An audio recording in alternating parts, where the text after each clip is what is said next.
introduce LA County Sheriff Luna. Thank you.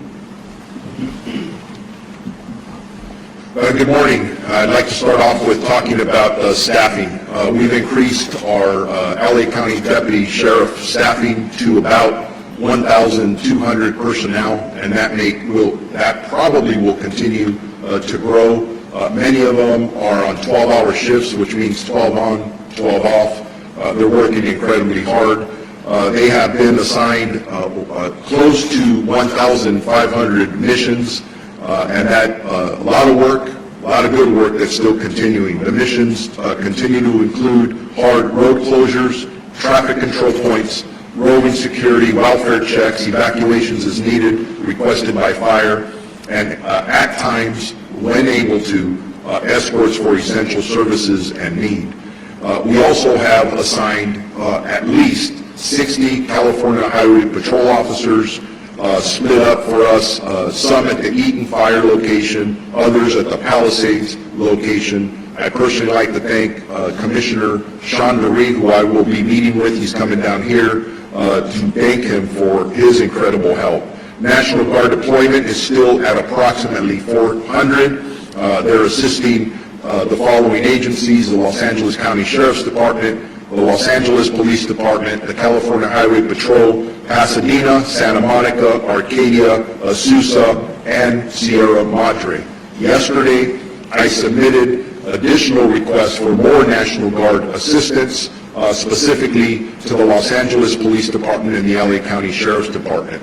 So I'm hoping that you'll see additional National Guard personnel arriving today. I will be meeting with one of their very high-ranking executives later today. Evacuations for the Palisades and Eaton fires. These numbers are for both county and city area. They have dropped in the last couple of days, which is some good news, but as you hear, it's still a very fluid situation, and that could change, so be aware of that. We're at approximately 105,000 residents under evacuation orders and approximately 87,000 residents under evacuation warnings. I just want to remind everybody, if you are asked to leave and you're in an evacuation order area, your life is in danger. You need to leave. I know, and it's been stated already, a lot of our residents are trying to get back, and they're frustrated. I stopped by several checkpoints, both in Altadena and Malibu yesterday. I personally listened to residents, please let me back in. So I'm just going to say this. In driving around some of these areas, they literally look like war zones. There are down power poles, electric wires. There are still some smoldering fires. It is not safe.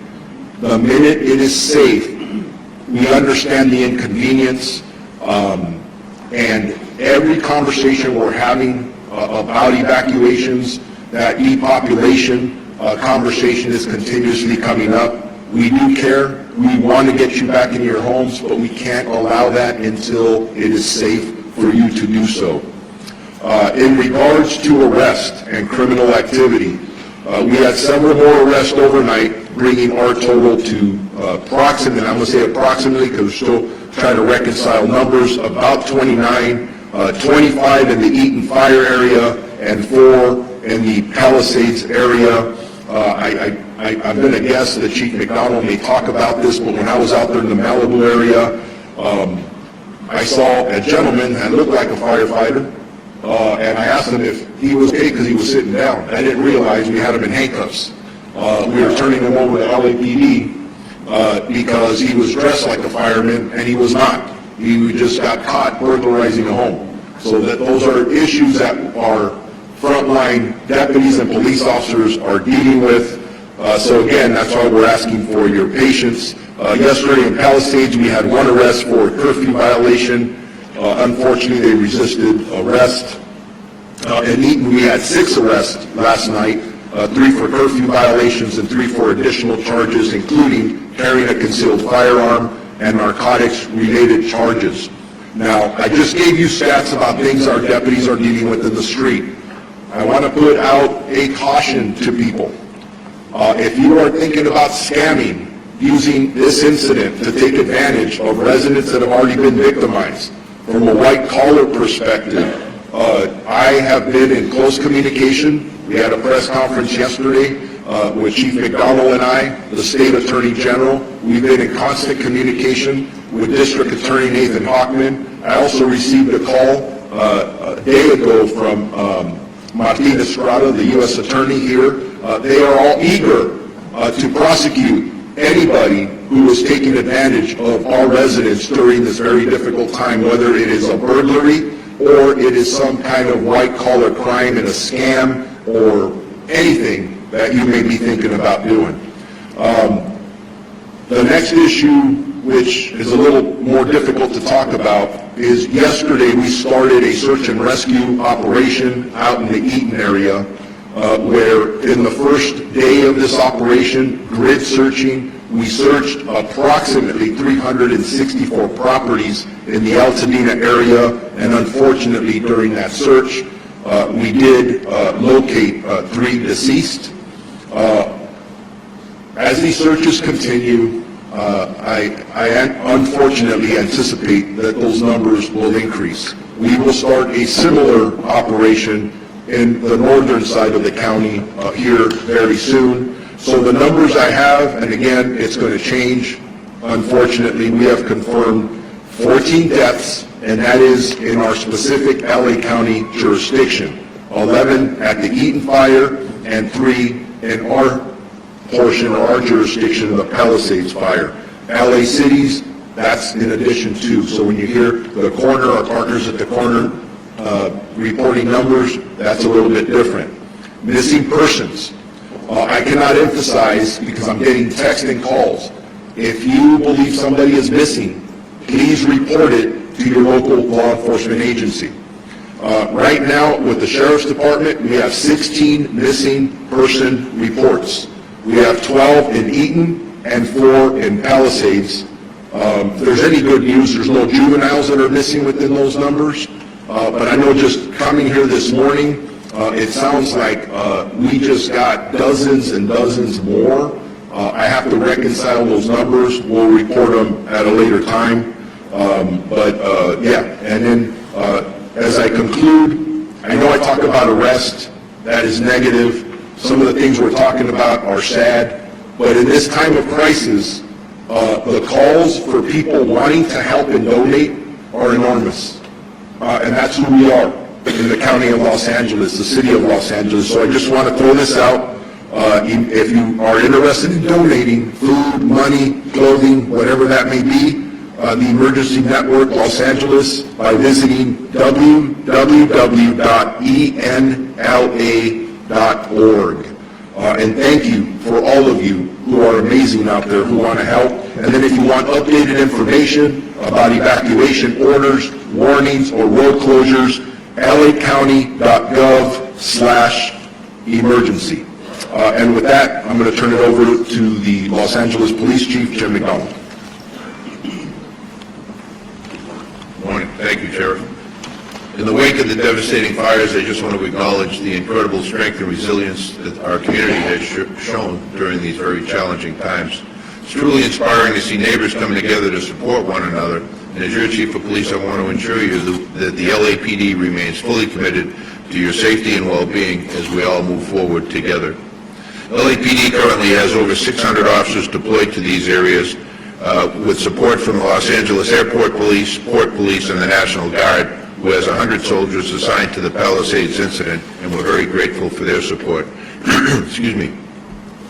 I want to just touch on, during the evacuation at the early stages, thousands of people fled their homes without notice and without much of anything but the clothes on their back. Traumatic experience, certainly, for everybody involved. We tried to be as compassionate as we could be by putting together escorts that provided limited access for people to get into the area very deliberately and be able to retrieve medication or pets in some cases. What we found was that was successful for those who we were able to accommodate, but the numbers became overwhelming. There was frustration, there were long waits to be able to do it, and we still tried to facilitate it, although we weren't able to do that for everyone. Today, we need to suspend that practice effective immediately. We have search operations now beginning. We will have cadaver dog deployment, and that will result in crime scene preservation efforts, and then the recovery of remains, working closely with the LA County Coroner. Tomorrow, winds will be picking up, as you heard, further, complicating our efforts and creating an additional fire danger. And so the atmosphere is very continuously changing. We have to adapt to the conditions that are presented to us, and in this case, this is a modification that some will have difficulty with, and I apologize for that. We recognize the importance of protecting fire-affected areas, not just from the physical dangers left behind, but also from those who might exploit this tragedy. To that end, our officers are conducting increased patrols in the areas impacted by the fires. Identifying the cause of these fires is critically important. In conjunction with our partner agencies and led by the Bureau of Alcohol, Tobacco, and Firearms, we've created the Los Angeles Regional Wildfire Investigative Task Force, who's actively working to identify the cause of the Palisades fire and ultimately all of the fires that we have experienced. LAPD is still enforcing a curfew in Los Angeles City areas where mandatory evacuations are still in place. Last night we made an arrest for an individual who violated that curfew order. As Sheriff Luna referred to the night before, there were 3 individuals in a vehicle. They were stopped. They were where they weren't supposed to be. One had on fire jacket and a fire hat, and he was additionally arrested for impersonating a firefighter.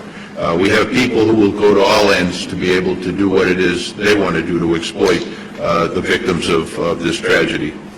LAPD, the order will remain in place tonight, curfew order from 6 p.m. to 6 a.m., and unless you're public safety personnel or some other disaster workers, you have no reason to be at these locations, and if you are in those areas, you will be subject to arrest.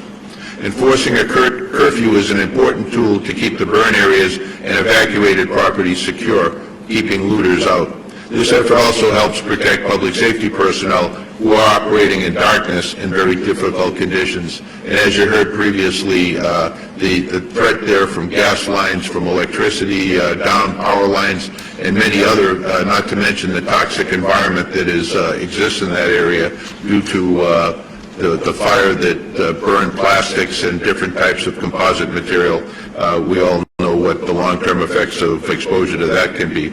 I won't go in here to the scams, and the sheriff referred to that, but there are a lot of scams. I would ask that for those of you looking to donate to fire victims, do so with caution. Before contributing, take time to thoroughly research the charity or organization that you're considering.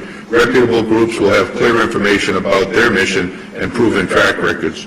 Websites like Charity Navigator and the Better Business Bureau are excellent resources to help verify their legitimacy. It's also good practice to avoid cash donations whenever possible, opting instead for secure, traceable payment methods to ensure that your contributions reach those in need. And if you come upon fraudulent donation requests, please notify us so that we can investigate. Together we can prevent further harm and protect the generosity of our community. In closing, I just want to reiterate that our department and all of us standing here before you and so many others are with you. We're here for you for the duration, not only to ensure your safety, but provide support and resources necessary to recover and ultimately rebuild. I want to assure the community that we're working tirelessly every day to protect lives, property, and maintain public safety during this critical time. Thank you all for your resilience and cooperation during this very difficult time. Now I'd like to introduce from the Los Angeles County Board of Supervisors Chair Catherine Barger. Thank you, Chief. Good morning. Yesterday, I sent a letter to President-elect Trump inviting him to visit our county to see the devastation of these wildfires firsthand, to meet with our impacted residents and hear their stories, to thank our first responders, and most importantly, to see how the federal government can help our communities heal and rebuild. In my years at the county, I have seen time and time again how essential of a partner the federal government is when responding to an emergency and helping our communities recover. I look forward to welcoming President-elect Trump to our communities so he can see the desperate need, but also the incredible opportunity, hope, and perseverance of our impacted neighbors. It is in seeing this hope that I am confident that our communities will recover and rebuild. I also met with representatives from the state yesterday and discussed what we will need to rebuild LA. Legislative leaders committed to working with the county to cut the red tape that will slow and limit residents rebuilding their homes. I also want to share that California Governor Newsom announced a sweeping executive order this morning related to the rebuilding efforts. Notably, he is suspending CEQA reviews and California coastal permitting for reconstruction of properties substantially damaged or destroyed in the fires devastating Los Angeles County. I also appreciate the directive to state agencies to identify additional permitting requirements that can be safely suspended or streamlined to accelerate rebuilding and make it more affordable. I want to thank the Governor for hearing my request and taking swift action to ensure that our residents will not be burdened by unnecessary requirements as they begin the process of recovery and rebuilding. We are also going to need full partnership from the county, city, state, and federal governments. And I am committed to bringing everyone to the table for the betterment of our residents that right now are in tremendous need. Every day since these fires began, I have gone out to the impacted communities to hear directly from our neighbors and see the devastation for myself. I'm also meeting multiple times a day with our incident command. The focus, sacrifice, and determination of our firefighters and our first responders is unmatched. And I have no doubt that they are doing all they can to protect our communities and that they are going to get these fires out. There have been so many questions about availability of resources for impacted residents, specifically the resources available through FEMA. Yesterday, the county announced they will be hosting FEMA staff at 7 and now 8 libraries for residents to get direct assistance for disaster relief. For fire victims in the San Gabriel and Crescenta Valley areas, libraries include La Crescenta, La Cañada Flint Ridge, Live Oak, Temple City, San Gabriel, and Alhambra. For fire victims in the West LA or in the San Fernando Valley, libraries include West Hollywood and San Fernando. They will be open from 9 a.m. to 5 p.m. today and tomorrow. And following this, the local assistance centers that will be co-located with FEMA disaster recovery centers will be opening soon. Additional information will be announced in the coming days. While fighting the fires remains our top priority, we are rapidly deploying resources to ensure that the displaced residents have access to the resources they need in the short and the long term. My commitment to these that are impacted is simple. I'm going to see this through with you. We will not let up using every resource to fight existing fires. Displaced residents will be served to the highest level as we address your housing, welfare, health care, and economics needs. I met a couple yesterday who lost their home, and the business burned down and he lost his job, and they have no insurance. People are suffering. And when we rebuild, I can assure you that the county will lead the restoration of neighborhoods that are safe, prosperous, and reflect the beautiful and loving community that has always stood there. With that, I'd like to introduce the City of Los Angeles Mayor, Karen Bass. Good morning, everyone. Thank you, Supervisor, and let me assure you that you will have a full partner in the City of Los Angeles. Yesterday, I was at the Hearst Command Post in Sylmar, and it was an example of our heroic first responders. the Deputy Chief, Jamie Moore, is an example of one of those heroic first responders. I received an in-depth briefing about the fires, the successes, and the upcoming threats. Also met with many volunteers. It was very inspirational to be there and to see groups of people coming up in the entire time I was there, delivering all sorts of supplies for the first responders. It was an example to me of the spirit of our city and how we need to continue to act in a unified manner. Those people that are affected by the fires, we give all of our possible support to, and those people who are not affected by the fires, but who are willing to come out and volunteer and help.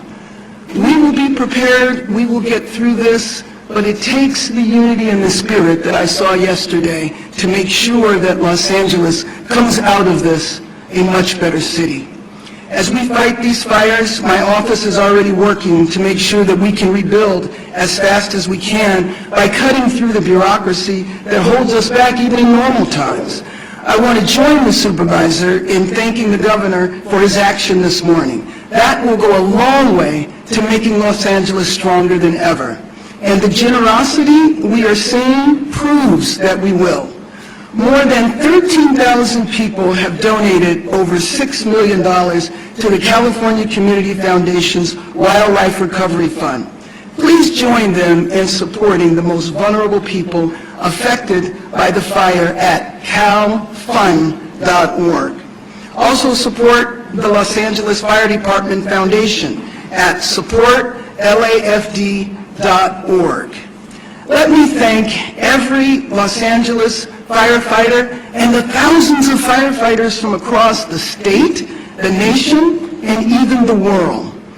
People are coming from everywhere to help us and make sure that we are ready for the days ahead. So to them, I want to say thank you. For Angelenos impacted by the firestorm and for Angelenos looking to help, the city has created an online hub at lacity.gov to create a single place for people to go for assistance or to find ways to help our community. This includes evacuation zones, FEMA support, resources for small businesses, and more. In the upcoming days, you will see as we continue to fight the fires, prepare for what is to come this week, but we will also prepare for our recovery. Thank you.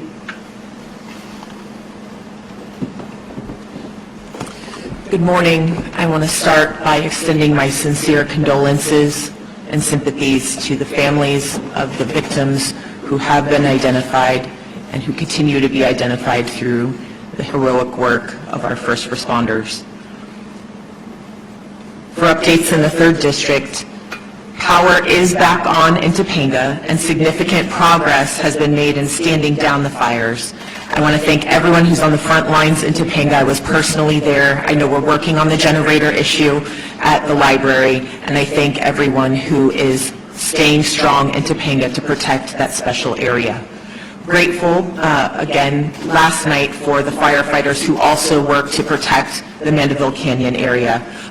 The chief and I were on site last night and witnessed firsthand the heroic efforts that are happening there, and I know will continue to happen throughout the day to protect the region. SoCal Gas is starting to restore connections in Malibu today as well. Shifting gears to our public health issues, LA County is currently under a local health emergency. This is also declared by Secretary Becerra. Our smoke advisory has been issued that will be likely extended through next week. Malibu, Pacific Palisades, Altadena, Pasadena, downtown Los Angeles, and areas nearby the fires currently have unhealthy air quality. Everyone with visible smoke or the smell of smoke should limit outdoor activities. If you must go outside, we strongly recommend wearing an N95 or 9100 mask to remove smaller particles from the air. At home, close your windows and your doors. Run air conditioning or air purifiers and check your filters regularly. In your car, close your windows or your vents. turn air conditioning on to recirculate.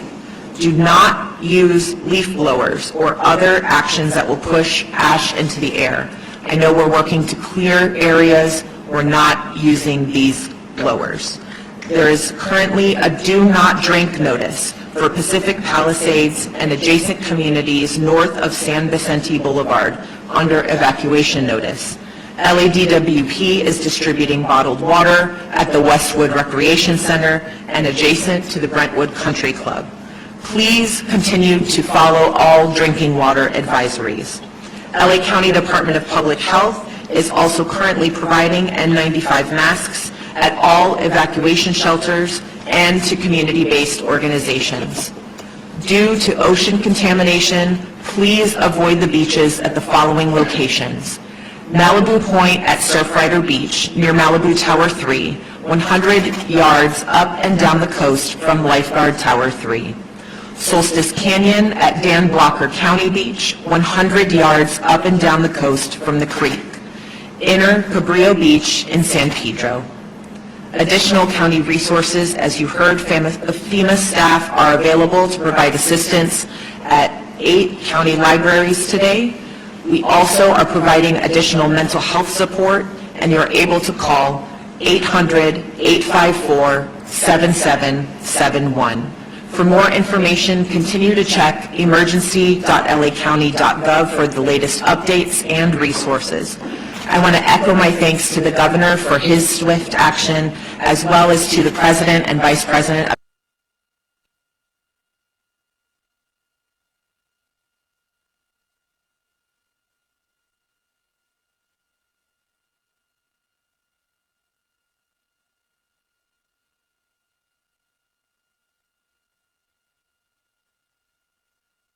Not let us down, and you're going to persevere, and we will have your back. Thank you.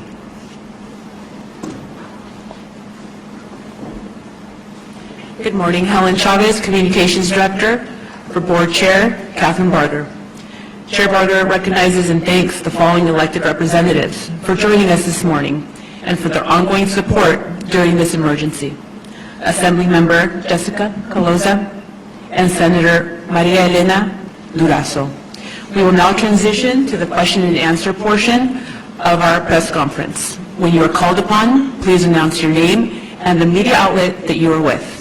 You can raise your hands if you want to be called on. Anybody have a question?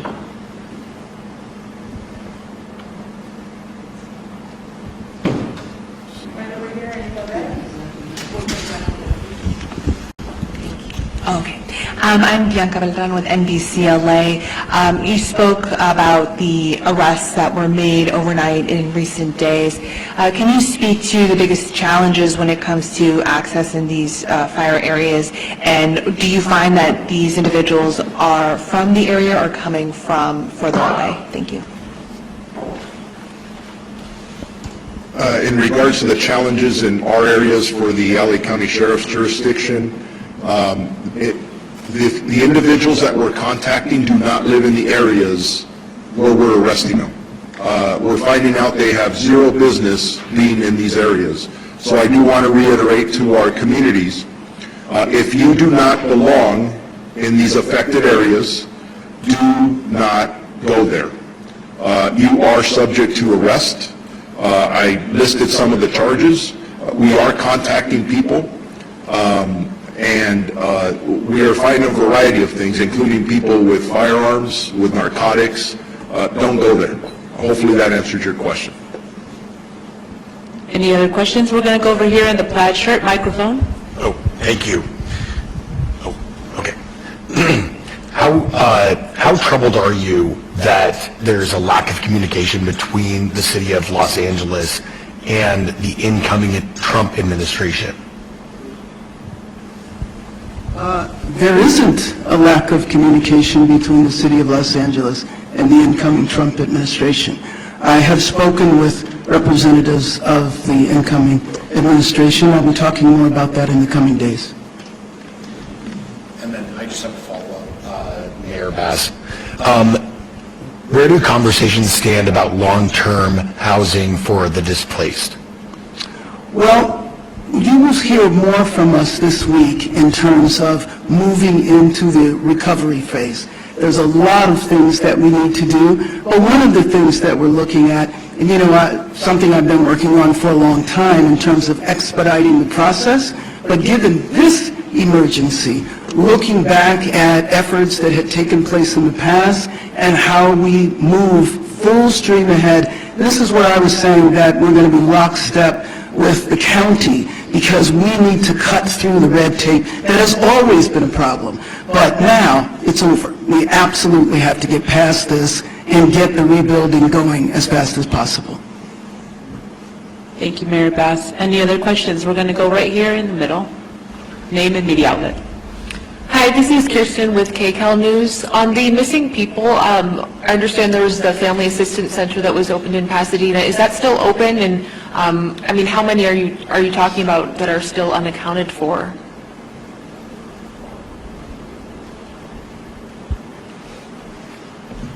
So in regards to missing persons, I reported 16 earlier today. I want to make sure that anybody who